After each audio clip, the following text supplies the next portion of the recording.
안녕하세요. 결혼한 지 3년 만에 자유의 몸이 된 30대 여성입니다.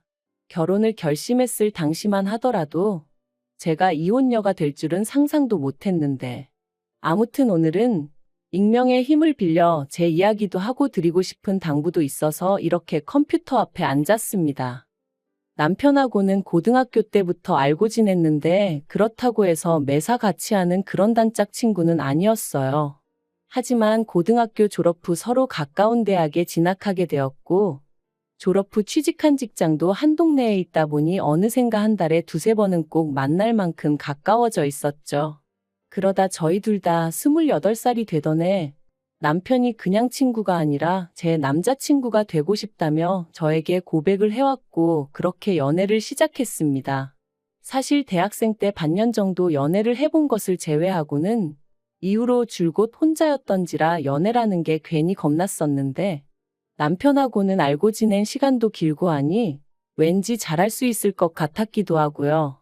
그리고 역시나 제 예상대로 그래도 알고 지낸 세월이 있다 보니 연애하는 동안 크게 부딪힐 일이 없었어요. 주변 사람들이 신기하다고 할 정도로 작은 말다툼조차 해본 적이 없었다니까요. 하지만 솔직히 저는 당시만 해도 연애 자체가 즐거웠지 결혼까지는 생각해 본 적이 없었습니다.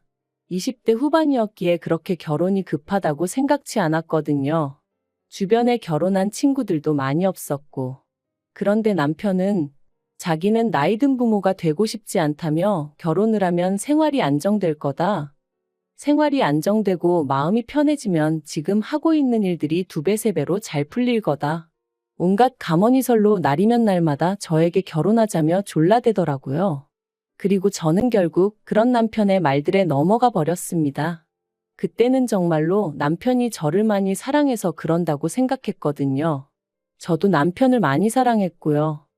하지만 결혼을 하고 나니까 남편이란 사람이 달라진 건지, 아니면 처음부터 제가 남편을 잘 몰랐던 건지, 저희는 하루가 멀다 하고 부딪히기 시작했어요.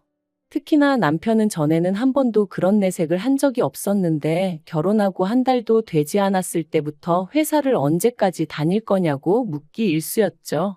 제가 그게 무슨 말이냐 하면 자기가 돈을 못 버는 것도 아니고 자기 부모님, 그러니까 시부모님이 가진 재산도 많으니 집에서 편히 쉬었으면 좋겠다 했고요. 그리고 이렇게만 들으면 아마 다들 제가 배가 불렀다고 할지도 모르겠지만 저는 남편의 그런 말들이 그렇게 좋게 들리지 않았습니다. 연애 때부터 남편에게 제가 얼마나 제 일을 사랑하는지, 자부심을 갖고 있는지 수도 없이 이야기했었는데 그런 제 생각은 전혀 존중해주지 않고 오로지 마치 제가 돈을 벌기 위해 회사 생활을 한다는 식으로 몰아가는 느낌이었으니까요. 그리고 그뿐만이 아니었습니다. 사실 직장 생활을 하다 보면 어쩔 수 없이 참석해야 하는 자리들 있잖아요? 거래처 미팅이라던가 회식이라던가. 그런데 남편은 제가 그런 자리에 가는 걸 날이 가면 갈수록 더더욱 노골적으로 불쾌해했어요. 그러면서 옆에 누구 있냐? 인증샷을 찍어보내라. 사진 말고 영상으로 남겨라. 심지어 한 번은 제주도 출장이 잡혔는데 난데없이 자기도 친구들하고 제주도에 가기로 했다며 저를 떠본 적도 있었네요. 그리고 그때 처음 남편이 단순히 나를 사랑하는 게 아니라 집착을 하는 건가 그런 의심이 들면서 조금 무섭기도 하고 짜증나고 어이도 없고 그랬죠. 부부 사이의 존중과 믿음은 그 어떤 것보다 중요하다고 생각했는데 남편과 제 사이에는, 아니 적어도 남편이 저를 생각하는 방식에 있어선 그 둘 중 한 가지도 없는 것 같았으니까요. 아무튼 그런 다툼이 반복될수록 저는 저대로 더더욱 회사 생활에 몰두했습니다. 막연하게나마 남편과 갈라서게 된다면 나에게 남는 건 이혼녀 딱지와 커리어뿐이다 싶었거든요. 그리고 제가 그럴수록 남편은 남편대로 제가 자기를 무시한다고 생각했던 건지 더 심하게 저를 못 살게 굴었고, 정말이지 끝없는 무한반복이 따로 없었네요. 그래서 결국 결혼한 지 2년 차가 되던 때 남편에게 차라리 이혼하자 했습니다. 우리는 결혼 전이 지금보다 더 행복했고 더 즐거웠던 것 같으니 지금이라도 제자리를 찾자고, 서로 밑바닥까진 보여주지 말자고요. 그런데 남편이 이혼이라니 가당치도 않다며 저를 잡았습니다. 제가 그렇게 힘들어하는 줄 몰랐다며 자기가 달라질 테니까 한 번만 더 기회를 달라나요? 그런데 기회를 줄지 말지 확답을 주기도 전에 시댁에 일이 터졌습니다. 남편에게는 1살 어린 여동생, 신우가 있었는데 그 신우가 죽었거든요. 신우는 시부모님과 남편뿐만 아니라 저에게도 싹싹하고 다정한 사람이었어요. 그리고 이제서야 말이지만 그런 신우가 있었기에 저로서는 상대적으로 시부모님을 대하는 상황에 있어 부담이 덜했던 게 사실이에요. 그런데 그런 신우가 언젠가부터 산에 오르면 가슴이 탁 트이는 것 같아서 비로소 숨을 쉬는 기분이라더니 그렇게 좋아하던 산에서 세상을 떠날 줄은 몰랐습니다. 나쁜 선택을 한 건 아니었고 같이 간 사람들 말로는 발을 헛디뎠대요. 그래서 미끄러졌는데 하필이면 거기가 절벽 같은 곳이었다고요. 그리고 시부모님은 종교적 신념이 있으신 분들이셨기에 어떤 이유로든 부검은 못한다, 안 한다 하셨습니다. 그래서 그렇게 신우를 보내줬어요. 그리고 갑자기 이런 일이 생기다 보니 남편과 제 이혼 이야기도 흐지부지 되었습니다. 비록 남편과 잦은 다툼으로 이미 사랑이란 감정은 식어버린 지 오래였지만 그래도 10대 시절부터 이어져 온 인간 대 인간으로서의 정이라고 해야 할지 남편을 차마 혼자 둘 순 없었거든요. 그래서 남편 마음이 어느 정도 안정이 될 때까지만 곁에 있어주겠다 했어요. 남편도 알겠다고 고맙다고 했고요. 그런데 제가 쓸데없는 오지랖을 부렸던 걸까요? 이런 마음가짐이 제 자신을 더 고달프게 만들 줄은 상상도 못했습니다. 신우가 그렇게 떠나고 한 반년은 정말 시댁이고 저희 집이고 찬바람이 쌩쌩 부는 듯했어요. 특히나 시댁의 경우 아버님이 우울증 증세를 보이시면서 상황은 더욱 악화되어만 갔죠. 어머님은 당신도 힘들어 죽겠는데 어쩌라는 거냐며 아버님에게 걸핏하면 목소리를 높이시는 듯했고 심지어 한 번은 아버님을 향해 그릇을 집어 던지시기까지 하셨습니다. 그리고 그 일로 아버님은 경찰을 불렀고 그땐 정말 6.25 때 난리는 난리도 아니라는 말이 실감이 날 정도로 집안이 엉망이었죠. 그리고 상황이 그렇게 되자 남편이 저더러 염치가 없는 줄은 알지만 당분간만이라도 시부모님과 함께 지내면 안 되겠냐 하더라고요. 저렇게 계속 두 분만 뒀다간 무슨 일이 터져도 터질 것 같다면서. 그러면서 남편이 제 앞에서 어린애처럼 엉엉 우는데 참으로 뭐라고 위로를 해야 할지 모르겠더라고요. 하지만 안쓰러운 건 안쓰러운 거고 그렇다고 합가라니 도무지 엄두가 나지 않았습니다. 남편 하나 보고 있는 것도 숨이 턱턱 막히는데 합가라니. 어떻게 들릴지 모르겠지만 생각만 해도 속이 미식거리는 게 도저히 안 되겠대요. 그래서 남편더러 그건 못한다 안 된다 했습니다.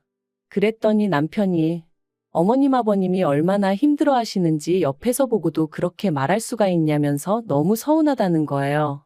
하지만 엄밀히 말하면 그런 부모님을 살펴드리는 건 자식인 남편이 할 일이지 저는 아니라는 생각이었습니다. 물론 제가 남편과 사이가 좋았다면 며느리도 자식이란 말처럼 나섰을지도 모르겠지만 남편과의 사이도 이미 망가질 대로 망가진 상황에서 제가 굳이 왜 그런 노력을 해야 하나 싶었던 거죠. 하지만 그런 제 의사와는 관계없이 합가까지는 아니었지만 시부모님은 사시던 집을 파시고는 저희가 사는 아파트 바로 옆동으로 이사를 오셨어요. 그리고는 그때부터 고역스러운 일들의 연속이었습니다. 어디서부터 어떻게 이야기를 해야 하나 싶은데 저를 딸이라고 부르기 시작하셨어요. 그리고는 걸핏하면 저더러 건너오라 하셔서는 신우가 살아있을 때 당신들에게 무엇을 어떻게 어떤 식으로 잘했는지 이야기하시며 이제 제가 그렇게 해줬으면 좋겠다고 하시더라고요. 참고로 어머님 아버님 두 분 다 남편과 제 사이에서 이혼 이야기가 나왔었다는 것도 알고 계신 상황이었는데 말이죠. 그래서 제가 그런 건 남편에게 이야기하셔야 한다니까.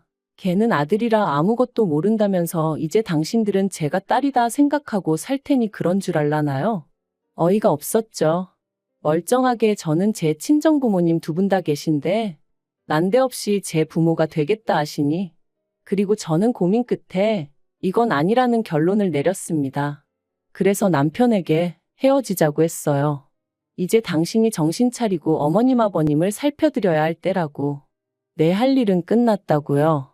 그랬더니 남편이 또다시 하루는 울고불고 매달렸다가 하루는 온갖 욕을 해대다가 사람을 정말 미치게 하는 거예요. 그리고 제가 이런 모진수모를 겪으면서도 버티고 있었던 건 솔직히 버텼다기보다는 갈 곳이 마땅치가 않았어요. 친정어머니는 예전부터 심장이 좋지 않으셨기에 충격을 드리고 싶지 않았거든요.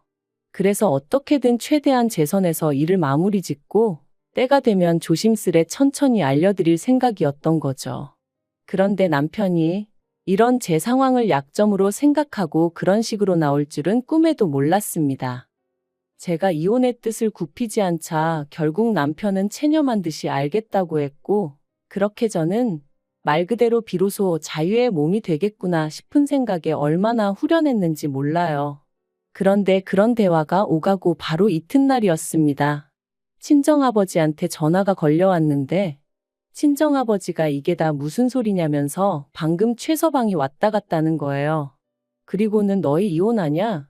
네가 남자가 생겼다는데 사실이냐 하시는데 정말이지 미치고 환장하겠다는 게 이런 건가 싶대요.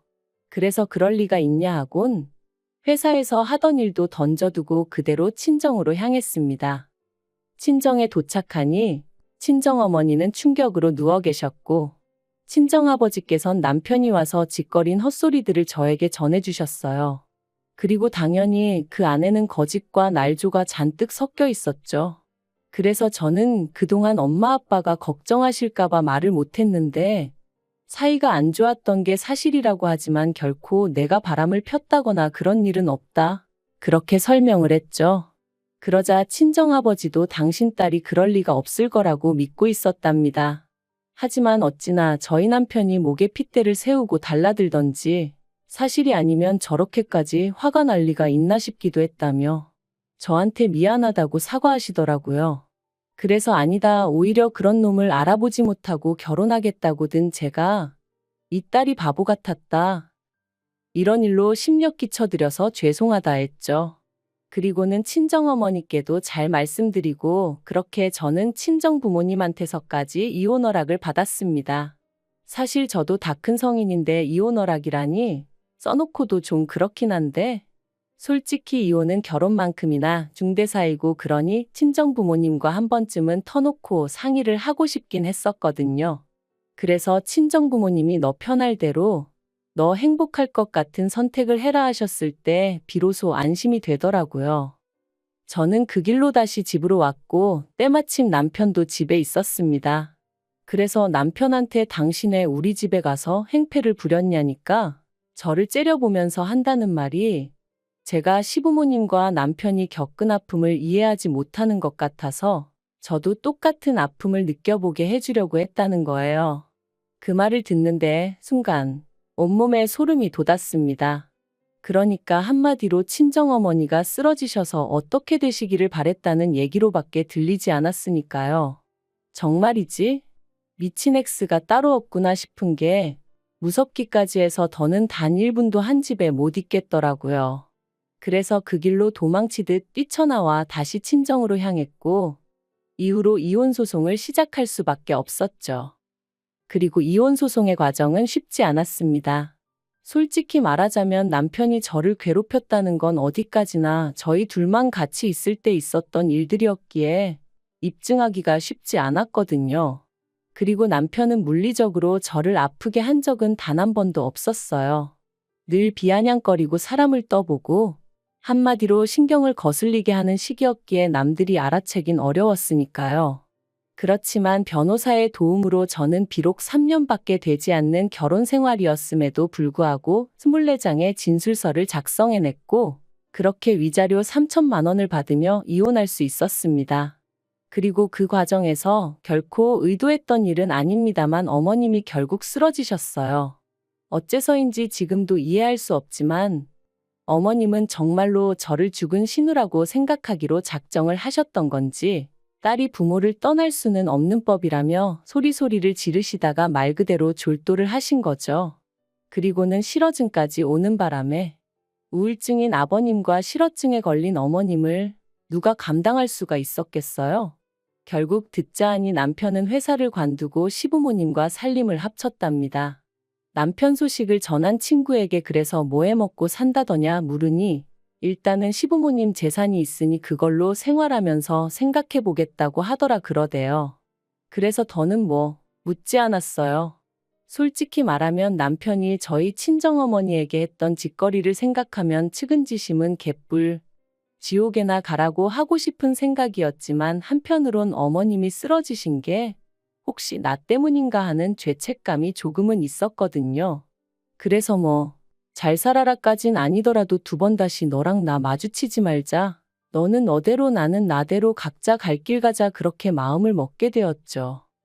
솔직히 속 시원히 제가 그간 당해온 남편의 괴롭힘에 보기 좋게 한 방을 먹였다거나 그런 건 없어요. 그렇기에 소위 어디 가서 저 잘했다고 할 이야기가 아니라는 것도 압니다. 하지만 그럼에도 불구하고 이렇게 제가 제 이야기를 하는 건 다른 사람을 걱정하고 염려하느라 스스로의 인생을 낭비하지 말라고 말씀드리고 싶었거든요. 스스로의 행복은 오직 자기 자신만이 찾아줄 수 있다는 걸 꼭 기억하셨으면 좋겠습니다.